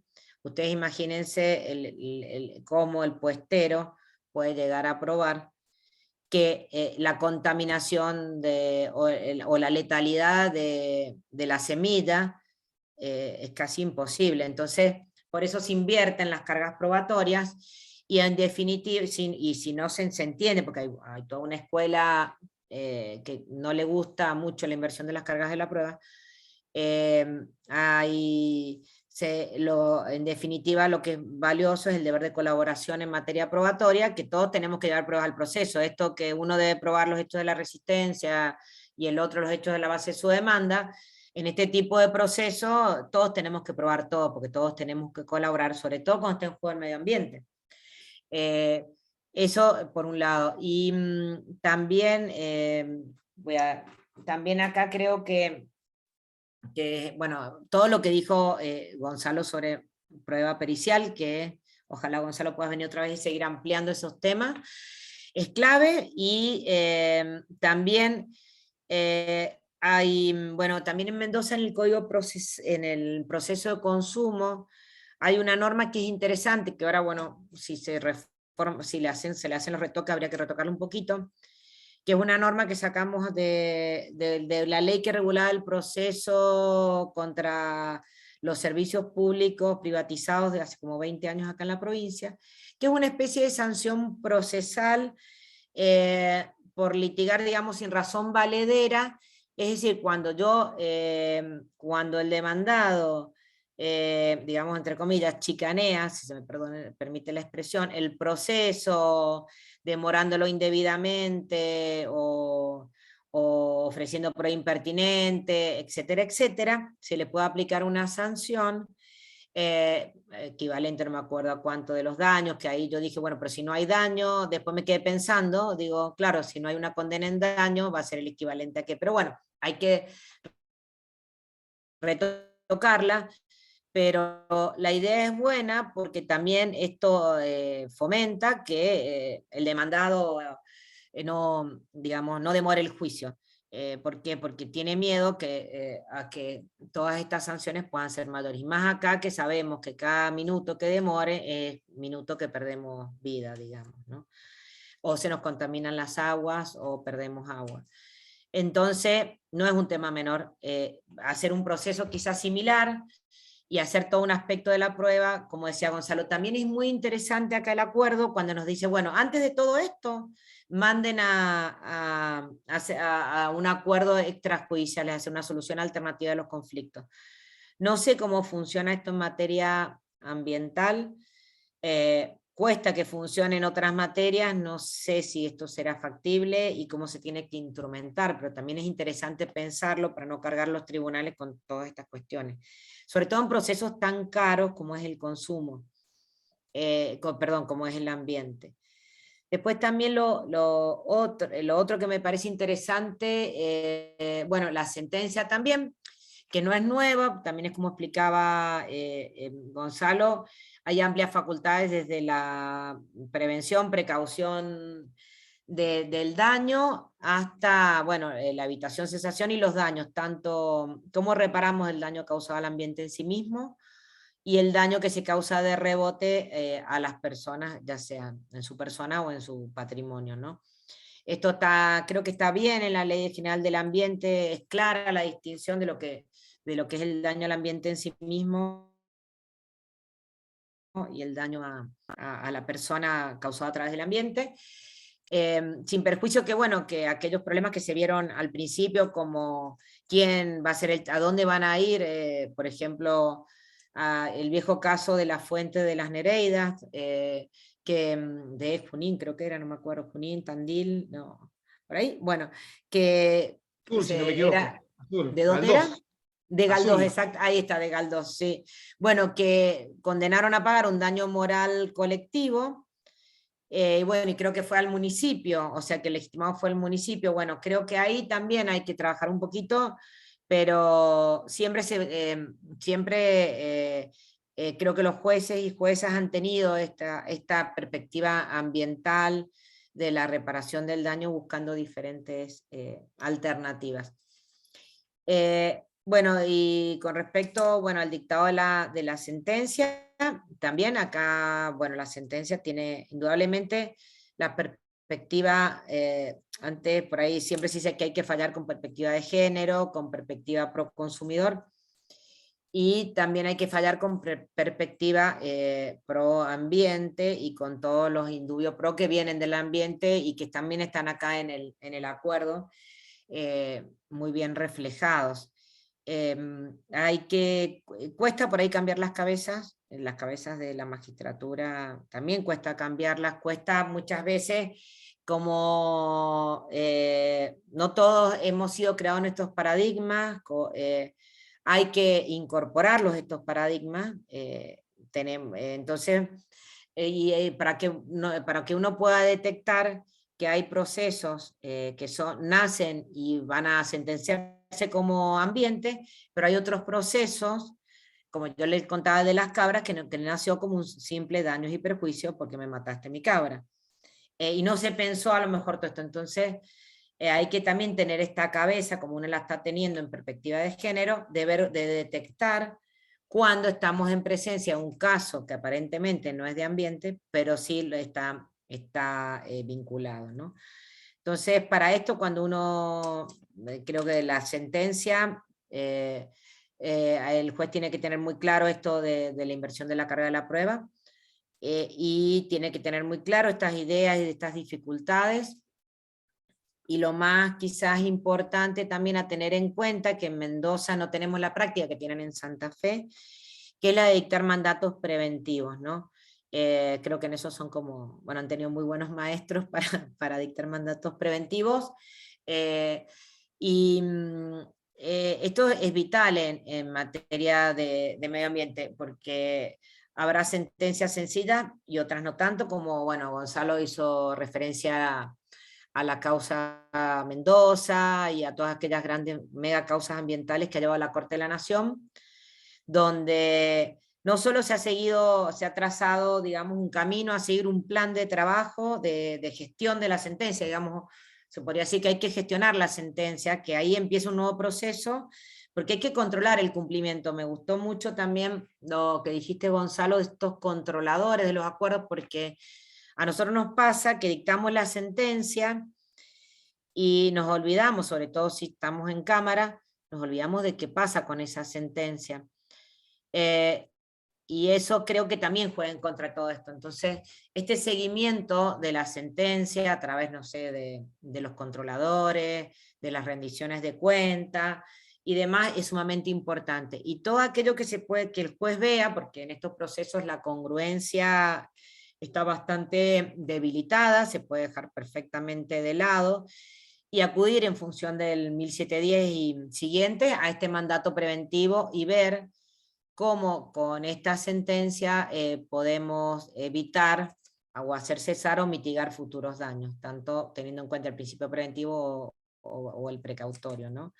Y este mandato preventivo, lo que a mí me ha llamado mucho la atención de algunas sentencias que he leído de Galdós, o también de Santa Fe, de Rosario y demás, es que mandan a negociar y a renegociar después de la sentencia. Por ejemplo, un desalojo, lo mandan a una reivindicación que se tiene que devolver, mandan a renegociar, mandan a modificar o recomiendan modificar cláusulas abusivas en los contratos. Y creo que esto es muy interesante tenerlo en cuenta, porque en estos procesos, tanto de consumo, y bueno, esto es como el aprendizaje significativo, cuando uno no sabe una materia, lo va llevando a su cabeza aquello que sabe, que es como el proceso de consumo, que nos ha funcionado medianamente bien, y siempre todos estos derechos protectorios creo que hay que pensarlo similar, ¿no? Como cuando el año pasado Gonzalo nos decía que los daños a los consumidores, estos grandes daños que sufrimos con la pandemia a los consumidores, había que hacerlos como una suerte de manera de procesos colectivos, de soluciones colectivas. Y bueno, acá también creo que también hay que jugar un poco con eso. Así que estos mandatos preventivos también necesitamos empezar a estudiarlos y a aplicarlos, como está pasando en la jurisprudencia a nivel nacional. Y bueno, creo que esto es un poco todo, creo que es interesante y que bueno, que esta charla sea el comienzo de que empecemos a cumplir con la ley Yolanda como hemos cumplido con la ley Micaela. Y bueno, creo que ya estoy bien para terminar, para que le puedan preguntar a Gonzalo y aprovechar todo lo que sabe en materia de ambiente. Bueno, así que gracias y bueno, desde ya estamos dispuestos a capacitarnos en esta materia. Así que gracias Diego, Gonzalo y Andrés por la invitación. Muchas gracias, Silvina. Muy interesante. Yo saqué un montón, Silvina, de lo que... a partir de la ley Yolanda, el análisis de los conocimientos específicos, el estudio de los procedimientos administrativos, procedimientos jurisdiccionales, o sea, hay mucho para hacer. De hecho, hasta un posgrado podríamos hacer sobre el tema, te digo. Pero totalmente, sí. Hay mucho para avanzar. Bueno, desde ya muchas gracias por todo esto. Abrimos ahora estos minutitos para aquellos que quieran hacer consultas o preguntas. Yo tengo una primera inquietud para compartir. En base a todo esto, a cualquiera de los dos, ¿cuál es la opinión de ustedes en relación a los indicadores? Que muchas veces lo colocamos al final del proceso, pero creo que conforme lo que hemos hablado, tenemos que ahora ver desde el punto de vista del diagnóstico. ¿Cómo nos vemos para empezar a desarrollar todo esto de que estuvimos hablando? Pregunta compleja, pero bueno. Sí. Ahí, perdón, yo tomo un poquito la posta. Ahí, Andrés, vos te referís a los indicadores porque te digo por qué te iba a hacer esta pregunta, porque en el campo ambiental, bueno, Escazú lo exige, ¿no? Que tiene que haber sistemas de indicadores. En general, en el campo ambiental, la batería de indicadores que se usa cuando se usa, son indicadores de medición del estado del ecosistema o de los elementos del ecosistema, del agua, de la flora, la fauna, y son indicadores, digamos así, técnicos o que vienen de la ecología y de la biología. Entonces, medir el estado de los ecosistemas a través de indicadores es muy importante para saber si la política ambiental va bien o va mal, o va a regular y corregir. Lo que venimos discutiendo, y Escazú avanza sobre eso en el derecho ambiental desde hace un tiempo, es la necesidad de indicadores jurídicos. O sea, agregarle porque el estado de los ecosistemas no va a mejorar si las instituciones y el derecho no mejoran.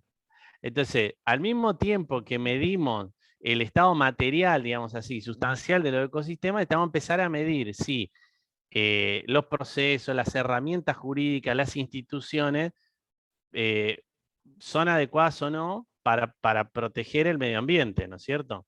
Esto es un trabajo que internacionalmente se viene empezando a hacer y es central. O sea, incorporar la medición de lo que pasa en el campo del derecho y las instituciones, ¿tá? Para saber si vamos bien, vamos mal o cómo vamos. Por ejemplo, un indicador es la duración de los procesos. ¿Cuánto duran los procesos? Ahí tenés es un indicador tremendo, o sea, que deja claro, digamos, muchas cosas. Ahí tenés un indicador, digamos, para medir si tenés regulado o no ciertos temas, como decía Silvina, bueno, la posibilidad de que la facultad del juez de invertir la carga de la prueba, ¿está previsto o no está previsto? Ahí tenés un indicador. Las provincias, los países que tienen eso regulado están mejor que los que no lo tienen. Después vos podrías decir, bueno, de los que lo tienen, de la masa de los procesos ambientales, ¿cuántos lo habilitan a la inversión de la carga de la prueba y cuántos no lo habilitan? ¿Se usa o no se usa? Ahí tenés otro indicador y así. A mí me parece que el tema de los indicadores es fundamental. Fundamental. Se puede googlear un poco el trabajo de nuevo de un gran maestro que es Michel Prier sobre tema indicadores jurídicos, que viene empujándolo en distintas áreas muy fuertemente. Hay un libro hecho por la francofonía en el marco de los países francófonos para África, va con el apoyo de algunos países africanos, que está traducido al español, está en francés, está en español, está en Google. Pues Prier, indicadores jurídicos del ambiente, y sale. Ese es un libro online. Sí, está. Gonzalo, lo explicaste perfecto. No sé si iba por ahí, no sé si iba por ahí. Lo explicaste perfecto. Yo le agregaría a Gonzalo que, bueno, me gusta esto de los indicadores jurídicos también, ¿no? Porque, viste que, no sé, porque como que somos, no sé, me parece que los argentinos y las argentinas no nos gusta medir y sacar, viste, estadísticas, ni investigar, ni saber lo que pasa, y esto es clave en el derecho, ¿no? Es clave medir cuánto dura el proceso. Por ejemplo, lo que decía Gonzalo, ¿cuántos procesos tenemos con carga de prueba invertida? ¿Mejoró o no mejoró?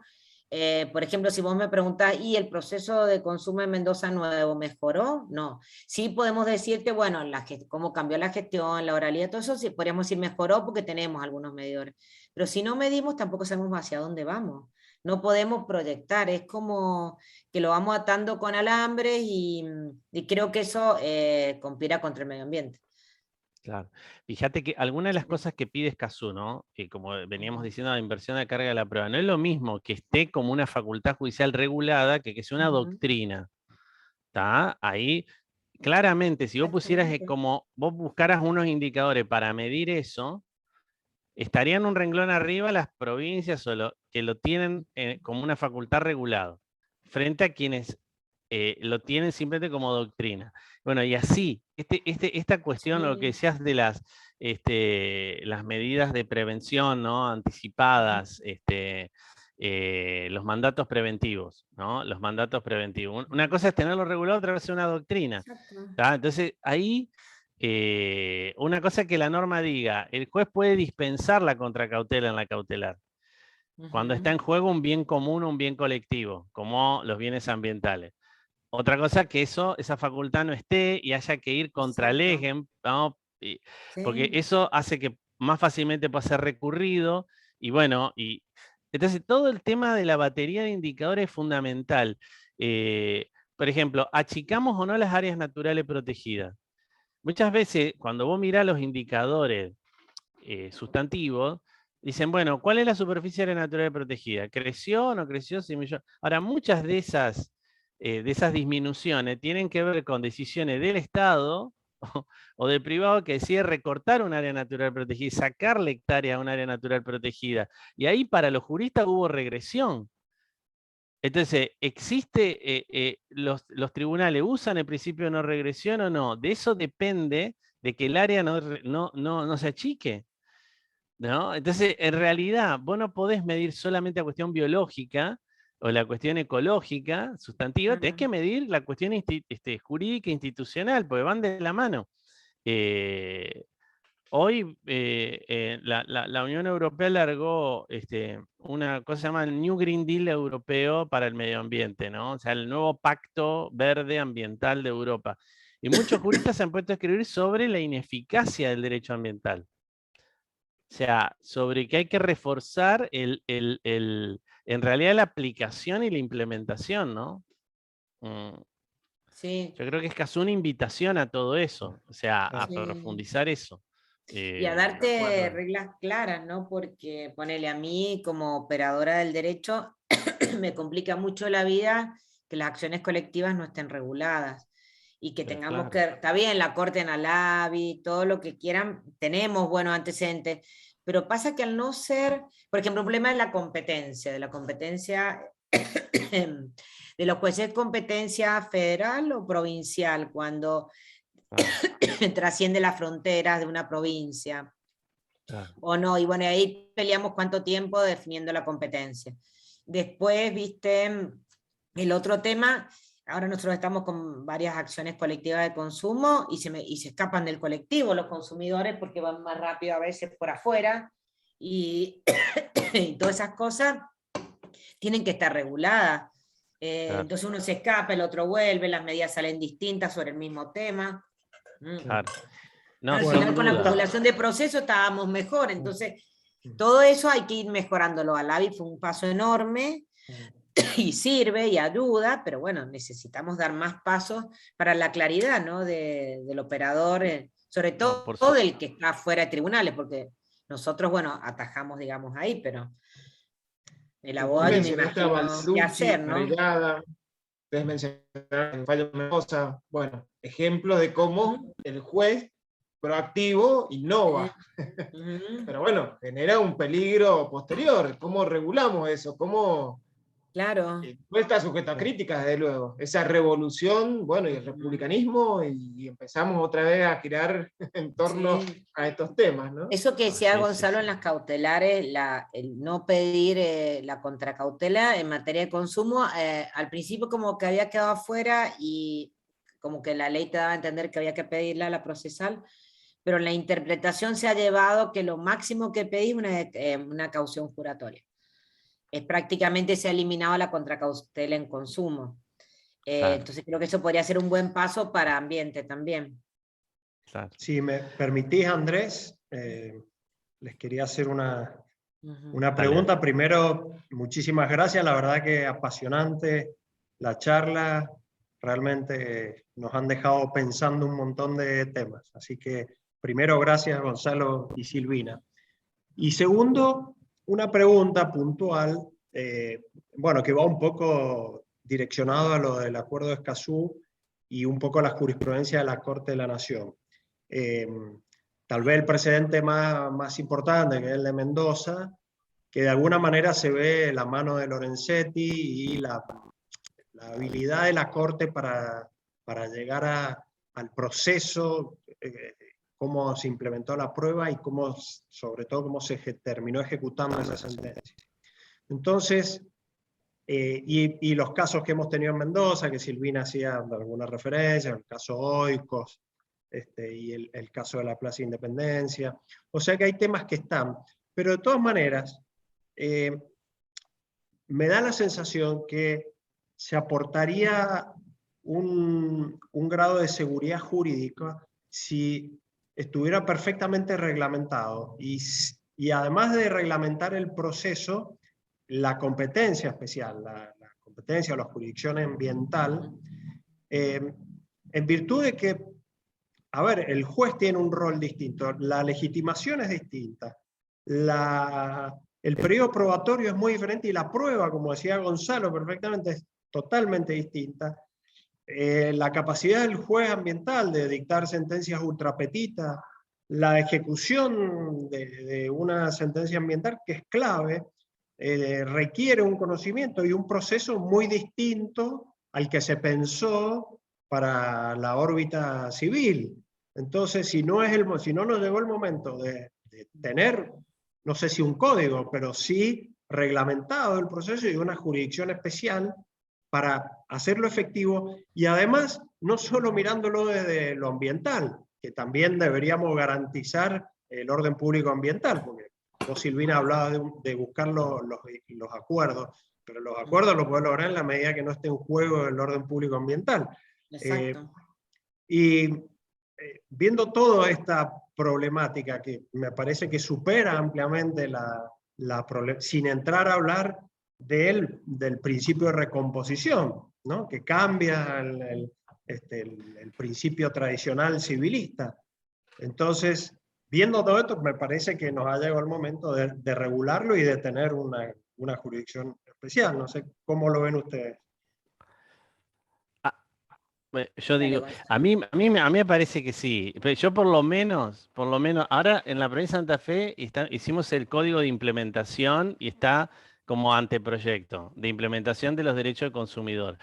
Y ahí, recién ahora, ¿no? Y ahí regulamos los principios, ¿no? Las reglas del proceso individual y las reglas del proceso colectivo. A mí me parece que este tipo de áreas necesita al menos un perfil propio de aplicación, aunque no sea un código completo lo que quiero decir, y aunque no sea una regulación detallada de todo el proceso, todos los procesos ambientales que puede haber. Pero sí me parece que por lo menos tendría que haber una arquitectura general para que cuando acá usemos un mandato preventivo, una cautelar, ¿viste? Lo bajemos, lo pongamos en el marco de los principios de este tipo de procesos. Ahí sí creo que hay que reperfilar los instrumentos más generales con un estilo y con una racionalidad, una manera de pensar propia del proceso de lo que necesita la protección de los bienes comunes, ¿no? Ambientales. O sea, hay muchas cuestiones que, como decía Silvina, lo explicaba bárbaro, o sea, hay una cantidad de instrumentos que ya existen, pero que acá los tenés como que refundar, ¿viste? Lo reutilizar. O sea, para mí hay que buscar ahí un punto de equilibrio entre no reescribir todo, ¿está? Y poder reperfilar y refundar, ¿no? Los instrumentos que ya existen y que necesitamos darle un estilo adecuado aquí. Parece que va un poco por ahí. Cuando hicimos esto del código de implementación teníamos como viste, ahí hasta dónde, viste, volvemos a re-regular, ¿no? Sí. Creo que hay un punto intermedio ahí que buscar.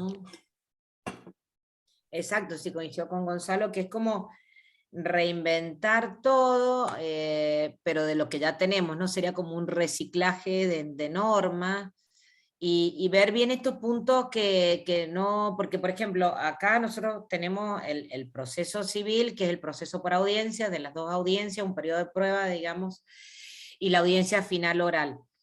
Ese proceso perfectamente se adapta a consumo, esa audiencia final, la oralidad creo que es buena, y hay que darle la complejidad de la prueba. A lo mejor en consumo la prueba va a tener, en ambiente va a tener sus particularidades.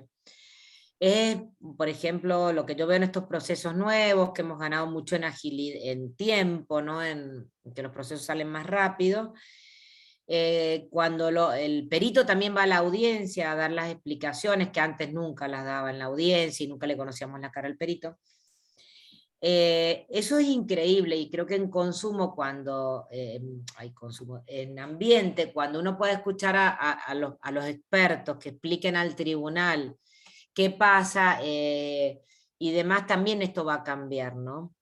Y va a cambiar también estas miradas y se va a ir haciendo y se va a ir afianzando digamos, hay que empezar con las normas, hay que animarse a ir regulándolas, no grandes regulaciones, como decía Gonzalo, sino sobre lo que tenemos ir viendo, qué podemos ir poniendo, qué podemos ir sacando, y después, bueno, si todo esto se puede ir repensando después y retocando, pero sí, como operadores jurídicos necesitamos algunas reglas claras y siempre este activismo judicial que dice Gonzalo para poder crear donde la norma no llega, ¿no?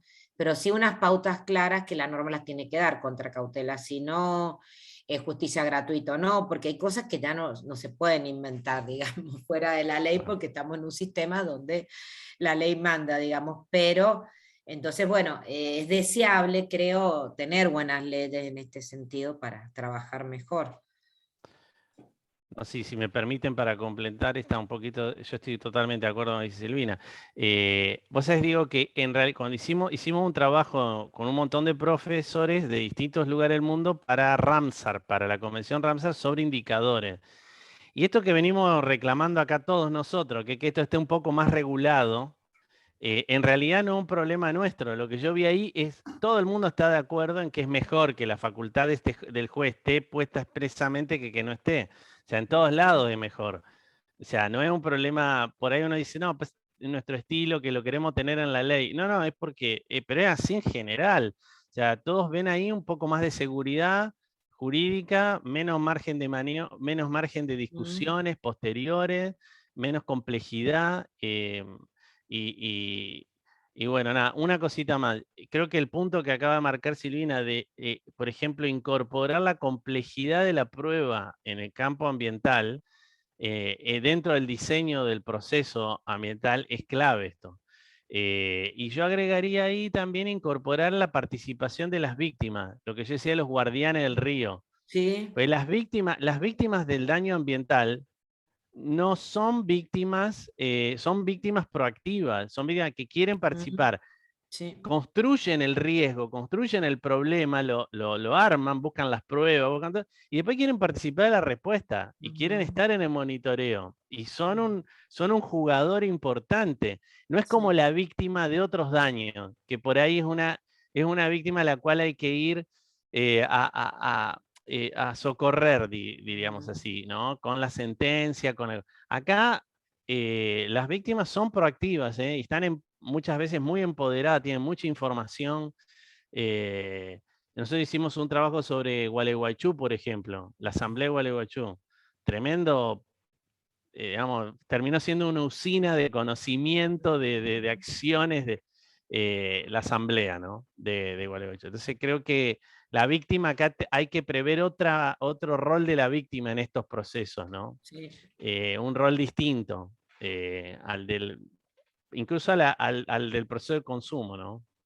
La veo más Sí. proactiva esta víctima, Mucho más parece. proactiva, ¿no? Porque es como decías vos, son víctimas que se empoderan y que llevan la lucha hasta el final, ¿no? El consumidor Claro. generalmente es su propia lucha en general, ¿no? También, bueno, hay unas líneas ahí entre consumo y ambiente, sobre todo cuando hablamos de medicamentos, salud, que estamos ahí, pero en general, si no son esos temas, el consumidor se queda con su problema, ¿no? Porque, digamos, en el ambiente, y sobre todo lo que a mí me impacta es el tema de los y las jóvenes con la defensa del ambiente, ¿no?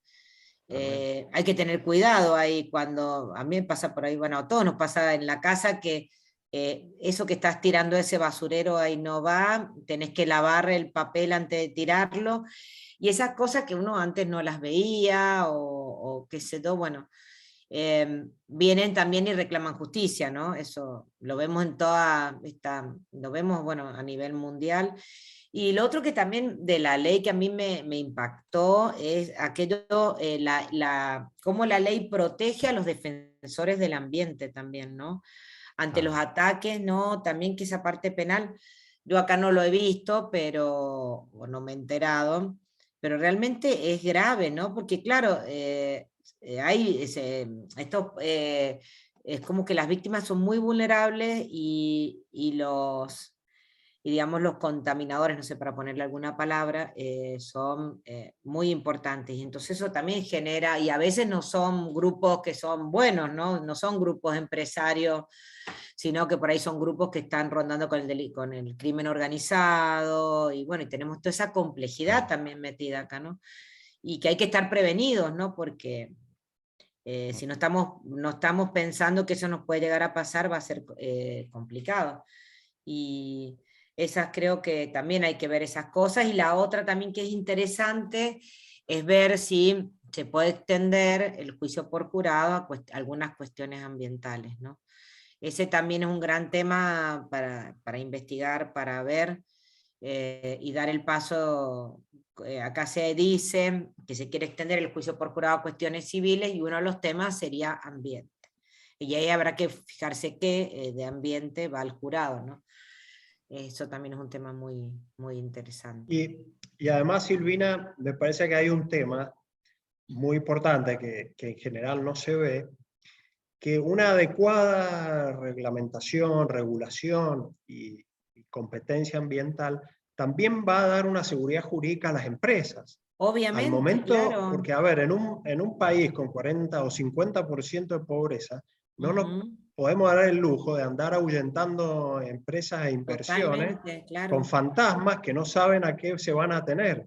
Si nosotros le damos un proceso claro y ellos saben perfectamente que van a estar en un pie de igualdad para ejercer su defensa, para, digamos, para obtener la justicia en el caso particular y no sometido a lo que el juez pueda decidir en una amplitud infinita de posibilidades de medidas, y sino que todos sepamos cuáles son las reglas del juego, y también va a darle tranquilidad a esos empresarios al momento de sus inversiones, saber exactamente en lo que se están metiendo. Claro. Seguramente además van a concentrarse más en la prevención. Exacto. Además, el beneficio extra que van a tener. Sin duda. La Corte recientemente acaba de decir algo en este sentido, ¿no es cierto? Con respecto a la 7722, vaguedad, imprecisión, bueno, son todas palabras que conspiran contra la protección del ambiente. Claro, sí. Tal cual. Exacto, las reglas claras, la transparencia, es decir, cuando una empresa sabe a qué atenerse, va a prevenir, no lo va a pensar, es como lo mismo que pasa en el consumo. Siempre cuando uno va, no sé, a Chile, acá que nosotros nos encantaba cruzar a Chile cuando se podía, nos llamaba la atención cuando uno iba el otro día al negocio a cambiar cualquier cosa que compraba y no nos preguntaban nada. Y dice, ¿lo quiero cambiar? Ah, bueno, sí. Y nosotros nos quedamos diciendo, pero no me vas a preguntar las razones, una declaración jurada que no lo usé, y todo lo que te hacen acá. Y claro, no es que sean más buenos que nuestros comerciantes, sino que las sanciones son muy claras y saben que si no lo cambian va a venir peor. Y bueno, y creo que para las empresas también es clave esto, ¿no? Yo tengo una hija que es ingeniera industrial y esto me lo recalca todos los santos días, que me dice justamente eso. Si no hay minería, no te va a poner ni zapatos, y bueno, y ahí estamos, ¿no? En esas discusiones que, bueno, obviamente es una permanente tensión y ponderación de derechos y libertades, esto de Nosotros podríamos decir, bueno, si los autos dañan, ¿para qué no los saquemos más a la calle y paralizamos la vida? No, tampoco. Es buscar el justo equilibrio, y las reglas claras es lo único que nos da este equilibrio. Sin duda. Bueno. Sí. Muy enriquecedor. Podríamos ir charlando un montón. Sí. Sí, buenísimo. Todo. Excelente. Me hace recordar a las clases del doctorado que te ibas lleno de preguntas. De dudas, sí. Pero bueno, es la idea de este tipo de charlas, ¿no? De seguir estudiando, investigando, analizando. Así que bueno, muchísimas gracias, Gonzalo, muchísimas gracias, Silvina. Gracias a ustedes por la invitación. Gracias por la invitación y un gustazo compartir con todos y todas. Bueno, un gustazo, muchísimas gracias. Bueno, y gracias. Silvina y Andrés, el viernes tenemos un brindis acá en la facultad. Ay, sí, qué bueno. Gonzalo, nos encantaría recibirlo. Gonzalo, qué mala suerte. al brindis. Sí, nos vemos el Bueno. viernes. Bueno, Muchas Bueno, gracias a gracias, todos. Mariano. Muchas a los gracias, participantes gracias. Gracias, del Mariano, curso, también. y Bueno, nos volveremos a ver. nos vemos Muchas en la gracias, próxima. Gracias. listo. Chau, chau. Chao.